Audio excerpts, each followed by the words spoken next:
Well, we just want to welcome you to this very special series on life and the culture of life versus the culture of death.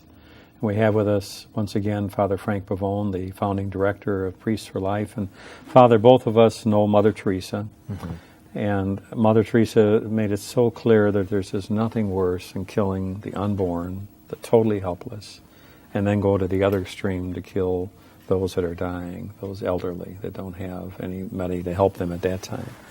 And we're at this stage now where we'll be going through this document at the beginning of each of these series on human life by Paul VI. And this hit society when it told it very clearly. Artificial contraceptives is absolutely wrong. Abortion, absolutely wrong. Euthanasia, absolutely wrong. And no one listened. And this whole age started, and now we're into this mess. And we're coming back, and we've now reaped the harvest of this incredible sin, and we're seeing this culture of death just suffocating our whole world. So what would you like to share from this document that can help us out of this? You know, in 1998, when we observed the anniversary of this document, the Sooner Catholic, the diocesan paper in Oklahoma City, had a cover page where it showed a picture of the encyclical letter. And here was the title of the paper. Why did this little 25-cent pamphlet cause so much trouble? Yeah. Answer, because it was right. And this is, right about what? Mm-hmm. People think of it as the birth control encyclical. The issue really is the second word, control, because it's not only talking about the control of birth, it's talking about the fundamental question, who is in control of my life? Right. Who is in control of the world and the universe? It aims us at that central question that everyone going through this life has to ultimately be able to answer in two simple sentences, which are easy to say but hard to live, and that is, number one, there is a God, and number two, it isn't me. Boy, is that so true. And that's the challenge of this encyclical. Yeah.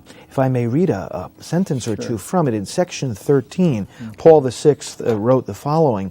He said that to make use of the gift of conjugal love while respecting the laws of the generative process means to acknowledge oneself not to be the arbiter of the sources of human life, but rather the minister of the design established by the Creator.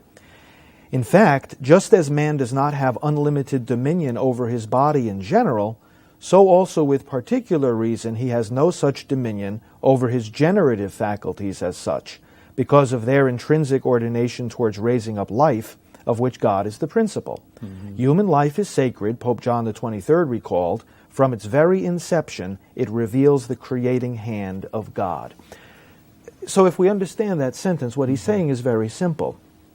The Lord is Lord of my decisions in regard to how many children I will have or whether I will have them, because he is Lord of my life altogether. This is what our society today, our culture today, finds so hard to admit. There is a God, and it's not me. And what he says does not depend on my understanding or my approval. That's the challenge, first and foremost, of this encyclical. In that section 13, too, it talks about how human life is sacred.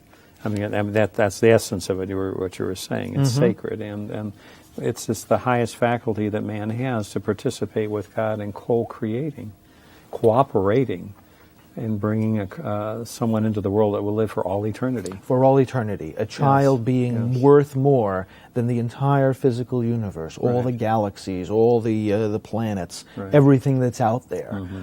It's something we don't process well because we think in terms of size very often. And yet in that little child, our faith tells us we see an expression of God himself. We see this invisible God who fills the universe now manifesting himself with every birth, with every conception. We see God himself speaking again to the world.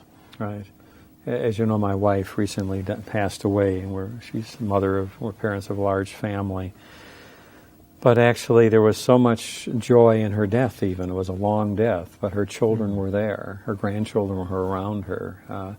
When we were in the hospital, the person right next to us, he had no visitors, and he was dying. And they couldn't, we had such a large family, they had a problem with all the kids coming in and out, but they were with Mom, and then she went home to die. But she died with her loved ones around her. And there was even though it was a sad moment, but it was a moment where they saw that the children and the grandchildren saw true life and death. And Gwen waited.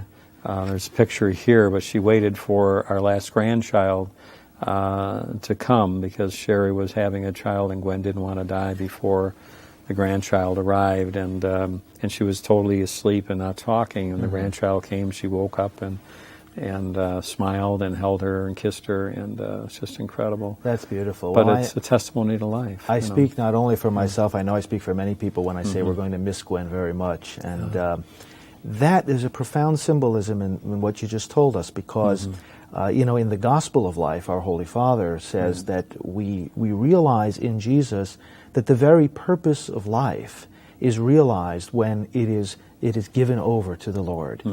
Now, in Gwen's case, in waking up when the grandchild comes, you see that dynamic. Yes. Life itself means I'm focusing on the other. Right. Life itself means I take joy in giving life to the other. And that's why, as you mentioned earlier, when Mother Teresa was so disturbed at the reality of abortion in our world, because she always said the purpose of life is to love, to give and receive love. Abortion is the opposite of love. Right.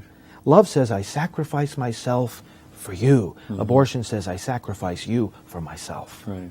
And I think she said, don't be concerned when more violence comes into the world, because there's nothing greater than the violence on the unborn, totally defenseless. So she said, why should you be surprised at this violence that is entering the world? That's right. And this is, so unless we get back to, doing penance, and penance, first of all, stop sinning. Stop sinning, stop killing. Exactly. And